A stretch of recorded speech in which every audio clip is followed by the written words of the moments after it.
সারা দেশে এনসিপি নেতারা এবং তাদের যে ছাত্র সংগঠন, ছাত্র শক্তি অথবা যুবশক্তি অথবা শ্রমিক শক্তি আসলে কি করছে, তাদের কার্যক্রম কি, তার একটা বাস্তব চিত্র খুলনাতে তাদের এনসিপি নেতা, শ্রমিক শক্তি নেতা মোতালেব গুলিবিদ্ধ হলো না?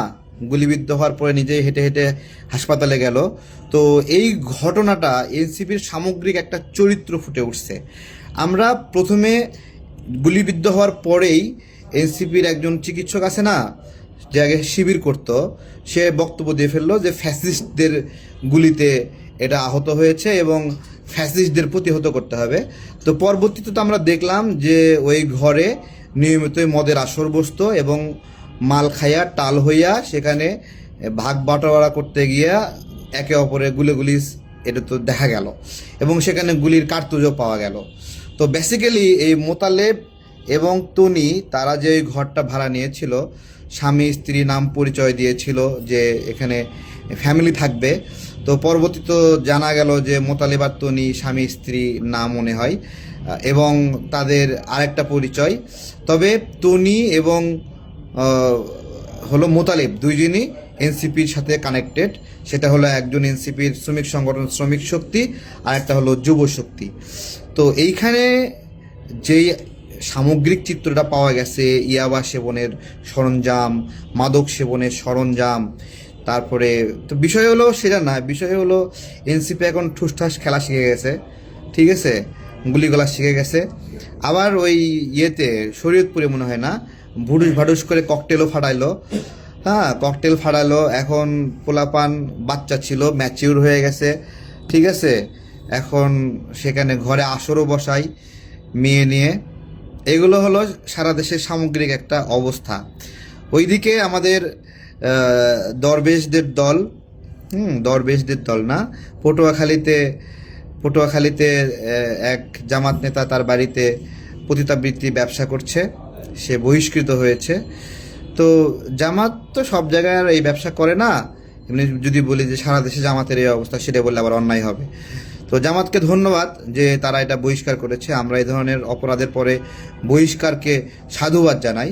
কিন্তু সমস্যা হলো এনসিপিকে নিয়ে, ঠিক আছে, এনসিপিকে নিয়ে আমরা খুলনার আরেকটা ঘটনা, খুলনাতে এনসিপির অবস্থা খুবই মাইখা একটা একাকার হয়ে গেছে, বুঝছেন, একটা ম্যাসাকার হয়ে গেছে। হাইগের মুহূর্তে বান বানাই দিছে এরা একবারে। এটা শুরু হয়েছে কবে থেকে? খুলনায় মেলা বসানো নিয়ে একটা অডিও ফাঁস হলো, সেই সময় আমরা দেখলাম যে মেলা বসাইছে, সেই মেলা কাছ থেকে 10 লক্ষ টাকা নিচ্ছে, তাকে আটকায়ে মারধর করে নিয়েছে। তো খুলনায় এনসিপি এখন পর্যন্ত কারোর বিরুদ্ধে এই ধরনের বড় কোনো ব্যবস্থা নেয়নি। এটা হলো খুলনার এনসিপির একটা সাধারণ ব্যবস্থা। আমার শ্বশুরবাড়ি খুলনা, আল্লাহ জানে যে আজকে রাতে দেয় মব সৃষ্টি করে কিনা, কি একটা অবস্থা হয়। তবে ওইটা একটা বিষয় আছে যে আমাদের মধ্যে খুলনার এনসিপির মধ্যে যে ছেলেপেলেগুলো ছাত্র অধিকার করত, তারা তো সেখানে গেছে। বাইচ্ছা বাইচ্ছা যেগুলো জিনিস না, এগুলো সব এনসিপিতে চলে গেছে, ঠিক আছে।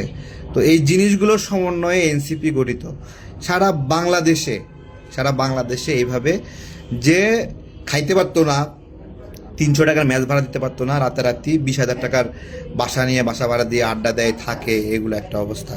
আমরা কয়েকটা সারা দেশের একটা মানে যদি ফিল্মিং করি, খুব ছোট করে ফিল্মিং, তাহলে একটা উঠে আসবে গত কয়েকদিনের। এর মধ্যে রাজশাহীতে যেটা হলো কমিটি নিয়ে, সেখানে কমিটির পদবঞ্চিতরা সম্ভবত তারা একটা সংবাদ সম্মেলন করবে এবং সেখানে যেয়ে এনসিপির নেতারা গিয়ে হুমকি দিল যে সাংবাদিকদের আপনারা বের হবেন নাকি আপনাদের সঙ্গে তালা দেব। সাংবাদিকদের হুমকি দিচ্ছে, তাদেরকে তালাবদ্ধ করবে। তো এইটা মোটামুটি একটা ফ্যাসিস্ট পর্যায়ে গেছে বলে আমার মনে হচ্ছে। তো তালা দিতে চাই সাংবাদিকদের। আমি জানি না যে এটা পূর্বে যে কোনো সময়ে সাংবাদিকদের তালাবদ্ধ করার কোনো চেষ্টা কখনো হয়েছিল কিনা, সেটা এরশাদের সময়ে অথবা আওয়ামী লীগের সময়ে, বিএনপির সময়ে, জামাতের সময়েও। জামাতও তো এক সময় হালকা ক্ষমতায় ছিল। সাংবাদিকদের তালাবদ্ধ করার ক্ষমতা কেবলমাত্র এনসিপিকে আল্লাহ তাআলা দিছে। আরেকটা গুরুত্বপূর্ণ ঘটনা, আমরা যদি চট্টগ্রামের দিকে তাকাই, সেখানে তো কয়েক দফায় ফাঁসি হলো এনসিপি নেতারা কিভাবে চাঁদাবাজি লুটপাট করেছে, এটা একটা অবস্থা। এবং সেখানে এক ধাপ বাড়ায় এক আওয়ামী লীগ নেতা তার সন্তানকে বিয়ে দিচ্ছে সেই বিয়ের অনুষ্ঠান করতে দেবে না। কেন করতে দেবে না? ফ্যাসিস্ট, মানে ফ্যাসিস্টরা বিয়ে করতে পারবে না, বাসর রাত করতে পারবে না, এবং তারা সন্তানও জন্ম দিতে পারবে না, এরকম একটা অবস্থা। যদি দিতে চাই তাহলে এনসিপিকে ভ্যাট দিতে হবে, ট্যাক্স দিতে হবে। তো এইরকম একটা পর্যায়ে চলে গেছে। এখন সারাক্ষণ বলল যে এইখানে ফ্যাসিস্ট আছে, তাকে গ্রেপ্তার করতে হবে এই বিয়ের বাড়িতে। বাবা তার সন্তানকে বিয়ে দিচ্ছে, হতে পারে সে আওয়ামী লীগ করতে পারে, কিন্তু পরবর্তীতে দেখা গেল যে কয়েক দফায় টাকা চাইছে, এবং এখানে 5 লাখ টাকা দিয়ে হবে না, 10 লাখ টাকা লাগবে, এরকম একটা অবস্থা। এইভাবে সারা বাংলাদেশে এগুলো চলছে। আর একটু নড়াইলে যে ঘটনা ঘটলো, ত্রাণের চাউল, মানে ত্রাণের চাউল কি করে? মানুষকে ত্রাণ দেওয়ার কাজে ব্যবহৃত হয়। এরা বিভিন্ন প্রকল্পের জন্য সরাসরি টাকা পায় না, টাকা না পেয়ে আচ্ছা ঠিক আছে টাকা নাই, ঠিক আছে ত্রাণের চাল দে।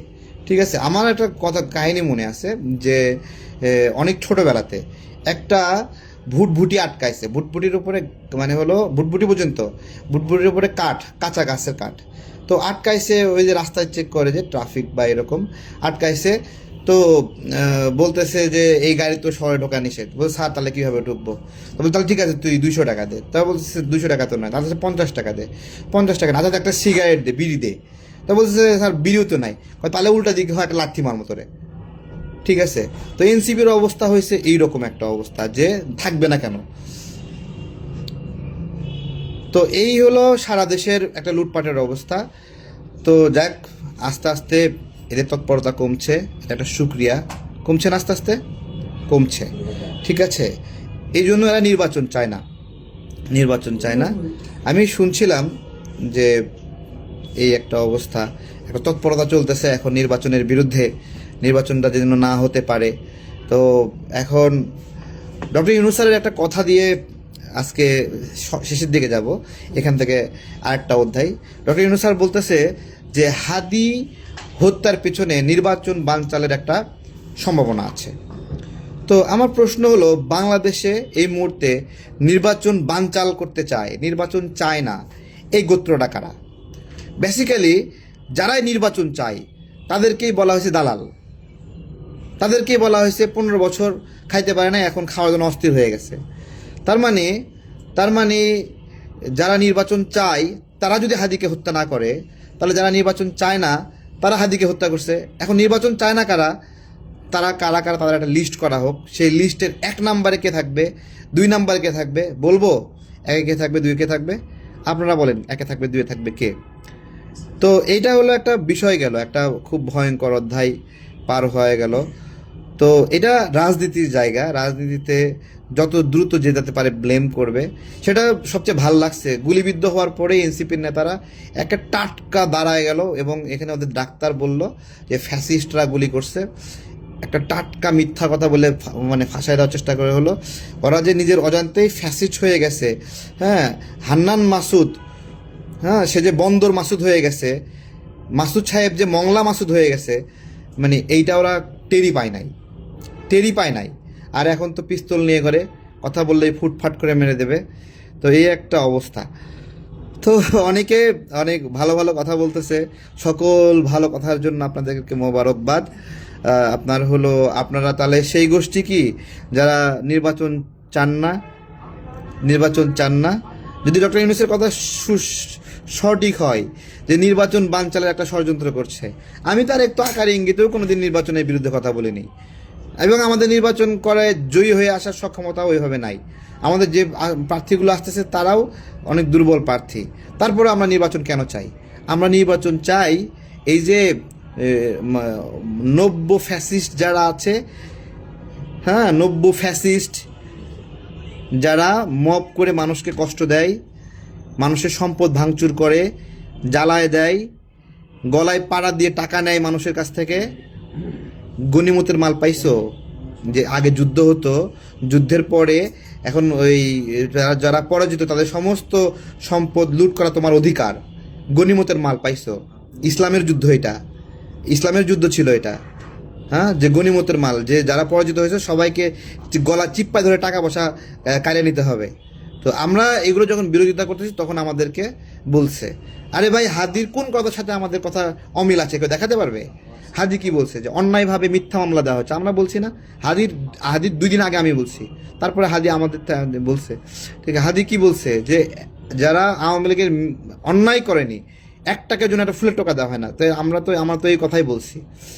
হাদির মুখ দিয়ে শুনলে সেটা হলো মানে আতরের সুঘ্রাণ, আর আমরা বললে সেটা হলো দুর্গন্ধ, তাই না? তো এইগুলো যারা এই ভায়োলেন্স করছে তাদের বিরুদ্ধে তো হাদি অবশ্যই ছিল। সে বলেনি, হাদি বলছে না যে আপনি প্রথম আলোর বিরুদ্ধে 10টা প্রথম আলো বানান। আমরা তো এটাই বলছি যে আপনি প্রথম আলো ভাঙতে গেছেন কেন? এই পাকনামি কে করতে বলছে? কে করতে বলছে? ওখানে কি নতুন হাদির জন্ম নিয়েছে? সে বলছে গিয়ে ভেঙে আসেন। হ্যাঁ, ভাঙতে তো বলে নাই হাদি, আমরাও তো ভাঙতে বলছি না। ভাঙতে গেছেন কেন আগুন লাগাই দিছেন? ওইখানে 2টা মানুষ যদি আগুনে পুড়ে যেত, ঠিক আছে, 2টা মানুষ আগুনে পুড়ে যেতে মারা যেত, দায় নিতেন আপনারা? লাফায় লাফায় গেছেন, ছোট লোকের বাচ্চা, লুট করা টাকা দিয়ে ফ্রিজ কিনছোস, বাপের টাকা নাই, ফইন্নির পুত, লুট করা টাকা দিয়ে আবার ফ্রিজ কিনছে। হ্যাঁ, তো এইগুলোর কিভাবে শেখাবেন? এটা তো একটা মর্যাদা নষ্ট হয় না? আমি 2টা কথা বললেই সম্মানে আঘাত লাগে।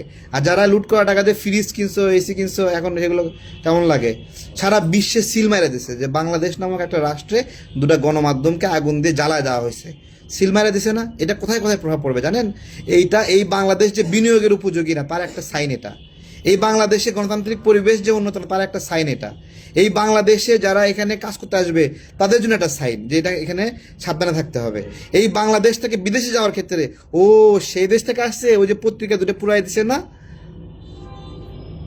ডিরেক্ট বলে দেবে এইভাবে, কোন দেশ? বাংলাদেশ। তোমাদের দেশে তো 2টা পত্রিকা আগুন দিয়ে পুরাই দেওয়া হয়েছে, তো তাই না? তো প্রথম আলো ডেইলি স্টারের ভুল আছে, সে ভুল আমরা ধরেছি। আমাদের ভুল ধরার স্টাইল তোমাদের ভুল ধরার স্টাইল একরকম ছিল না। তো যাই হোক, এখন তো উল্টা এমন অবস্থা হয়ে গেছে, আমাদের যখন ভুল ধরছি তখন প্রথম আলোর উপর চাপ তৈরি হয়েছে। তার মানে আমাদের যে অ্যাকশন ছিল সেই অ্যাকশনে প্রথম আলো চাপে পড়ে এবং সংশোধন হয়। আর তোমরা এমন এক শীর্ষ যাই নিজেরা এখন জেলখানায় ঢুকছো, তাই না?